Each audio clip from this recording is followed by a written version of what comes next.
you know, either younger than us or, you know, passed and retired. So why not? You know, I want to challenge myself. The best always looking to fight the best and challenge themselves, you know, and why not, you know, challenge. Terence Crawford can't beat him, right? This is a money grab for Terence Crawford. It's just a situation where Terence Crawford is trying to fill up his bank account opposed to actually his legacy. But if you're studying Floyd closely, like I have, you will notice that he never wastes any steps while he's in the ring. During a live interview with Stephen A. Smith, Terence Crawford reportedly accepted Floyd Mayweather's fight offer. Crawford explained that boxing, for him, has always been about testing limits and embracing the toughest challenges. He stressed that the best fighters must face one another, and he is prepared to step up once again. With measured confidence, Crawford made it clear that facing Mayweather represents another opportunity to prove himself, defy expectations, and continue solidifying his place among boxing's elite. Because this is Terence the businessman talking, right? They got to pay the cheddar to make it better, right? For sure. All money ain't good money, so you gotta know that. Okay, fair enough. I hate to use the word easy, but at times it did feel like you were, you know, having a really easy time out there. Were you expecting it to play out that way? Listen, it's never easy, you know. Stephen A. Smith has never shied away from strong opinions in sports, and when it comes to boxing, his praise carries weight. When he applauds Terence Crawford for capturing world titles in 4 different weight divisions, it is far more than a casual compliment. It is recognition of a rare feat in today's boxing landscape. In an era where many fighters avoid moving up due to the risks, Crawford's dominance across divisions sets him apart. Stephen A. emphasizes that such versatility cements Crawford's status as an all-time pound-for-pound great. It reflects not only his physical adaptability, but also his technical brilliance, mental toughness, and relentless drive to continually test himself against tougher challenges and bigger opposition. On the planet. Pound for pound, he's that dude.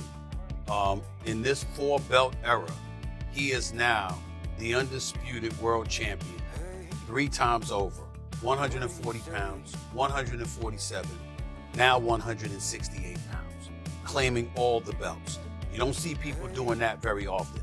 Going up against a guy who was perceived as being bigger and stronger, Crawford was strong. Crawford was strong enough to fend him off, strong enough to make him respect his own power. He used his jab, he used his distance. He had poise in the ring, he wasn't rattled. He backed up and moved when necessary and kept us different.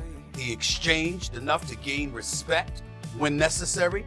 It was a brilliant, masterful fight on Terence Crawford's part. Roy Jones Jr., a legend who understands what it means to conquer multiple divisions, has openly praised Terence Crawford's brilliance inside the ring. Reflecting on Crawford's fight with Canelo Alvarez, Jones highlighted how Crawford showcased the ability to draw from the toolkits of Floyd Mayweather and Erislandy Lara, both of whom had given Canelo problems in different ways. For Jones, what makes Crawford exceptional is not just skill, but his sharp intellect and ability to study, absorb, and apply strategies effectively. What stood out most was how Crawford didn't merely copy their techniques. Instead, he blended them into his own rhythm, making them even more effective in real time. This adaptability, Jones explained, sets him apart from fighters stuck in one style against elite opponents. As Canelo Alvarez has been a great fighter his whole career, people like Erislandy Lara gave you the blueprint on how to beat him. People like Floyd Mayweather also gave you the blueprint on how to beat him. Bud is more fierce, more fearsome, and more angrier, and more meaner than both of those guys. So you know if they showed you the blueprint, Bud gonna go out there and take that blueprint and do even more with it, which is what Bud did. So it was never a question in my mind whether Bud really was going to outbox me, just if he could take the punch. And right away he showed, bam, he could take the punch. So I know from that point, if he just slow him down, which he did, he'd be okay. Then late in the fight, what other people still didn't see, late in the fight, Bud started hitting Canelo's body. One of those body shots, I think about the 7th or 8th round, hurt Canelo. I was like, whoa, Bud hit him in the right spot then. He got Canelo's respect with that too. So Bud fought a very awesome fight, fought a beautiful fight, very tactical. Very controlled. Yes, it was a beautiful fight for boxing. It was a beautiful fight. You know, Bud got hit with some shots. He did. He did. He got hit with some single shots going out. You know, he's going out, and you know Canelo, if he has you trapped in the corner or along the ropes, it's typically 1 to 2 big shots. You know that if you watched him. Yep. So you could tell Crawford, as he was going out, he knew the one shot was coming, and several times it landed. He even got hit with a 2-piece. I don't remember what round it was, uppercut right hand that Crawford took well. So when you started seeing him absorb the shots, if you're Team Crawford, you don't want him to take that shot. But if you started seeing that, now you know that, okay. And I think that's what gave Crawford the green light to stay there a little bit longer. He smiled about it. He smiled about it. And sometimes that smile can be a lie, and sometimes that smile can mean what I think it meant for Crawford, which is, oh, that's not as bad as I thought it was. The prospect of Terence Crawford stepping into the ring with Floyd Mayweather, even in an exhibition, has fueled heated debate. Critics warn that such a fight could diminish Crawford's legacy, arguing that instead of building on his landmark victories over Errol Spence and Canelo Alvarez, he would appear to be chasing financial gain rather than competitive greatness. This concern arises because Mayweather's recent career has largely revolved around lucrative exhibitions rather than legacy-defining battles. Analysts suggest Crawford has worked too hard to risk being seen as prioritizing money over history. However, others counter that Crawford's place in boxing history is already secure, and facing Mayweather, whether exhibition or not, would only add a unique, intriguing chapter to his remarkable story. It's just a situation where Terence Crawford is trying to fill up his bank account opposed to actually his legacy. This is what was being said, right? This is what people perceived. Terence Crawford was just attempting to cash out. When comparing the careers of Floyd Mayweather and Terence Crawford, the discussion quickly grows complicated. Mayweather's resume is filled with victories over some of boxing's biggest names, yet critics often question the timing of those wins. Canelo Alvarez, for instance, was still young and inexperienced when he met Mayweather, while Manny Pacquiao entered their long-awaited 2015 clash nursing an injury. Additionally, Floyd's reluctance to grant rematches, particularly with Pacquiao, left lasting doubts among fans. In contrast, Crawford has dominated opponents widely regarded as being at their peak when facing him. This contrast sparks endless debate over whether Mayweather's perfect record was purely skill or the product of careful timing and strategic matchmaking. Mayweather's still greater than Terence Crawford. We need to really talk about this now. A lot of you guys are putting Crawford a bit too high. If you want to say Crawford could beat Floyd, I'm more open to that conversation, but when you're lining up the careers, I'm going to say Floyd every time. While they're both 5-division, Bud has become 3-time undisputed, but he's only fought 10 world champions to Floyd's 25 world champions. You can't take away the 5-division, 3-time undisputed. In terms of accolades, yeah, he probably gets the nod over Floyd. I say the accolades are about relative, considering Floyd Mayweather won Fighter of the Decade as well. But when you get to the resumes, Pacquiao, Oscar, Canelo, Cotto, Mosley, Castillo, Marquez, Zab, Gotti, Hatton, and Corley. Probably way more people that this guy just didn't name. And then when you get to Bud's resume, not saying it's just bad, but only names that's really worth mentioning is going to be Spence and Canelo. It's not a knock on Bud. Bud was not able to make those fights early on in his career. But I got to tell you guys what it is. Bud's resume just doesn't line up with Floyd's. Take their top 20 wins. Bud don't even got 20 wins to really sit here and name. Floyd got a good 20-something plus. Bud probably got about 10 wins that we could really sit here and name. Floyd's still greater than Bud in my opinion. Tony Jeff, a respected boxing analyst, has highlighted that Floyd Mayweather's greatest strength wasn't only his defense or speed, but his mindset. Jeff explained that Floyd's unshakable belief in his ability to defeat anyone made him truly dangerous. Even in tightly contested matchups, Mayweather's supreme confidence in his boxing IQ always gave him the upper hand. His gift for reading opponents, adjusting strategies within seconds, and remaining composed under pressure separated him from fighters who relied purely on physical talent. Jeff noted that this psychological advantage, combined with technical brilliance, made Mayweather appear nearly untouchable, and it is the key reason he retired with an undefeated, unblemished record. Strong mindset, they're really confident, they really believe in themselves, but you need more than that mindset. You need to have the full package of everything that I'm talking about, what Floyd has got. Fighters should only want to get better. The more you win, the more you should work hard. If you think about losing, you're going to lose. All I ever thought about was winning. So that's all I know. Floyd would visualize his success before he even stepped into the ring. There was no alternative to him but winning. And this mindset isn't just for boxing, it's for all walks of life. And I've actually done a full video talking about how I used this mindset of visualization to win my Olympic medal. And it was an absolute game changer. Now, Floyd used to use this mindset to ease the pressure that he put himself under. And he made himself think like, I'm not under any pressure right now. Where he was under immense pressure. Pressure either makes you or break you. Well, you see where I'm at, so it's obvious that I'm the type of athlete or I'm the type of entertainer that can deal with pressure. There's never no pressure. Now, if you watch his fight in 2013 when he fought Canelo Alvarez, Canelo came in a young, strong, undefeated fighter, but by round 2, Floyd kind of had him figured out. He was reading Canelo's jab. He would slip outside and then come back with a clean counter punch, then move his feet and get out of the way. He basically had the full fight under control, and he was controlling the full rhythm of the fight. He was forcing Canelo to fight at his pace. And this is what he would do in all of his fights. He would get his opponent to do what he wanted them to do without their opponent even realizing it, which is what we call boxing IQ. Now, even though I'm not a fan of Floyd Mayweather personally, because of the time when I did meet him, what he said to me made me just feel like this guy is a piece. The boxing world is always eager for compelling matchups, and one of the most talked about possibilities lately is Terence Crawford versus David Benavidez. Benavidez brings size, power, and relentless pressure, attributes that pose a unique test unlike anything Crawford has faced before.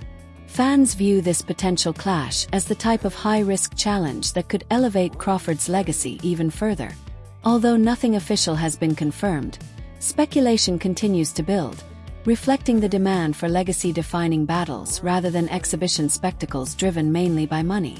Crawford versus Benavidez would be more than a fight.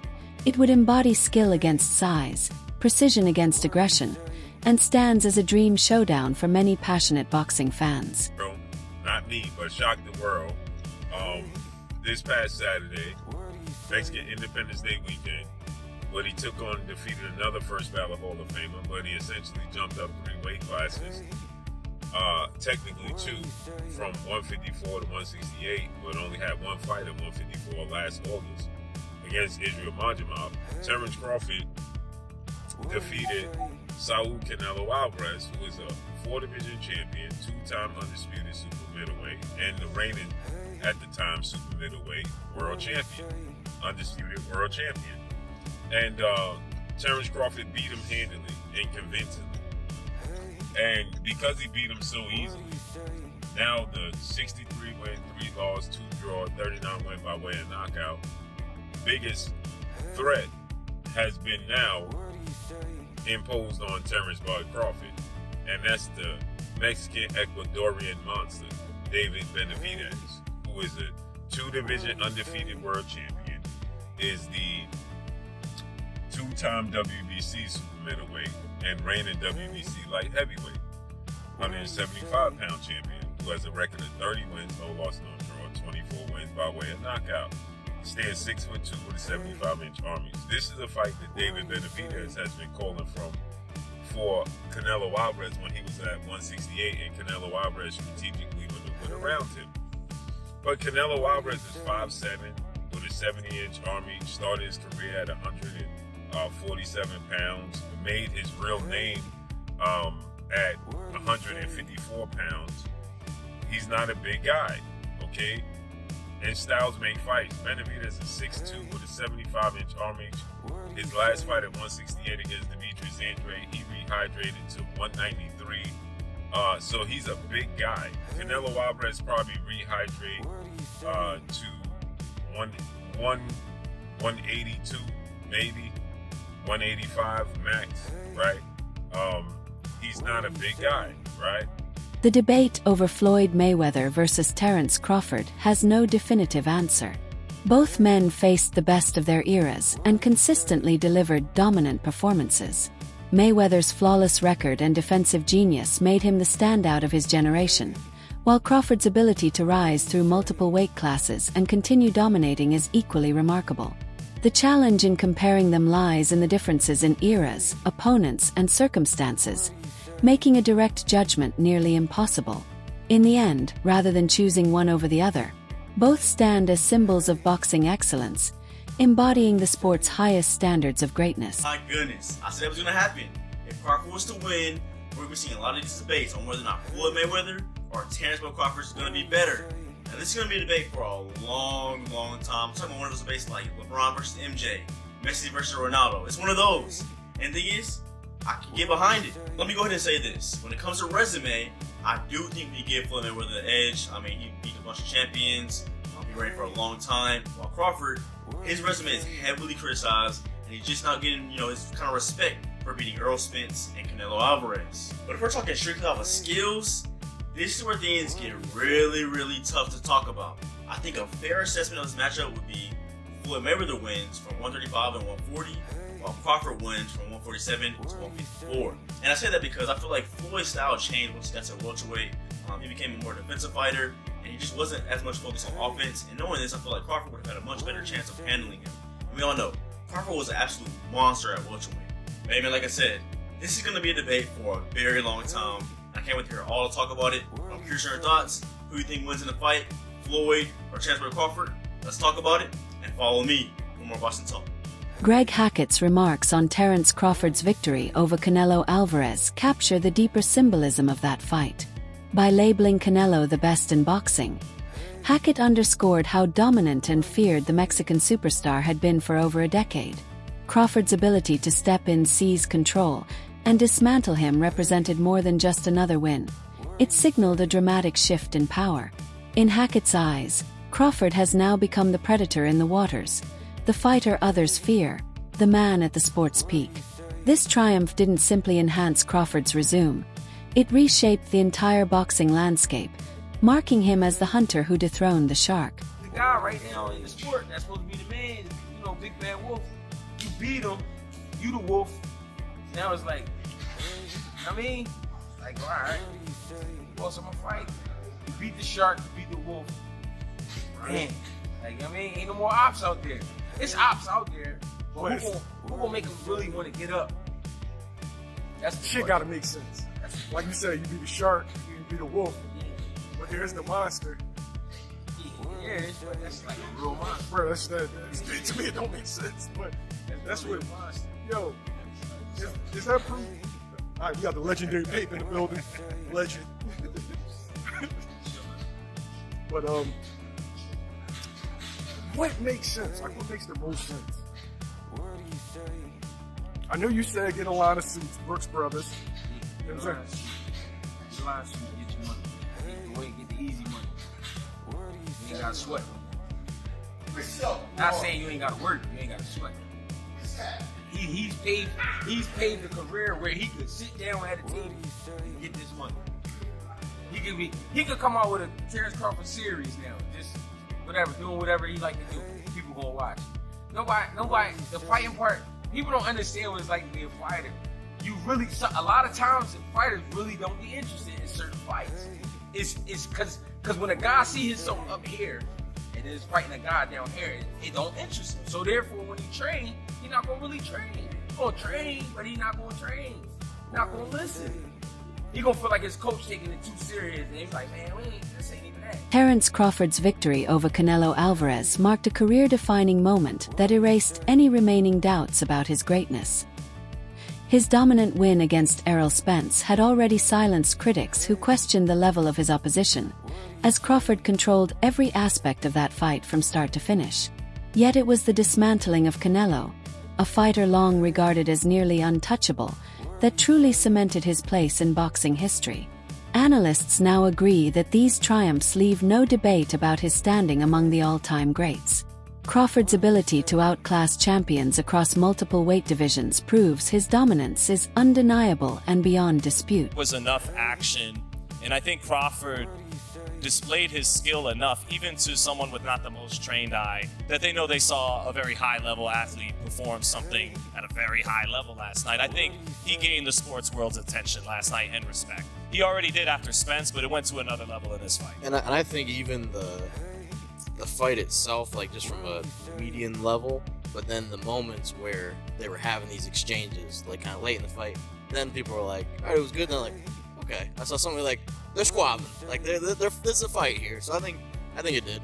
And Crawford closed the show. Yeah. In 10, 11, 12, he stood in there and landed some hard shots and rocked Canelo at the bell. He didn't. James was talking about the great Floyd Mayweather. Floyd would go up on you 8-0 and then coast, and you might as well turn the fight off at midway through the ninth. Like, you know, he's not gonna. But Crawford didn't do that. That wraps up today's video. Stay connected for more updates and analysis coming soon.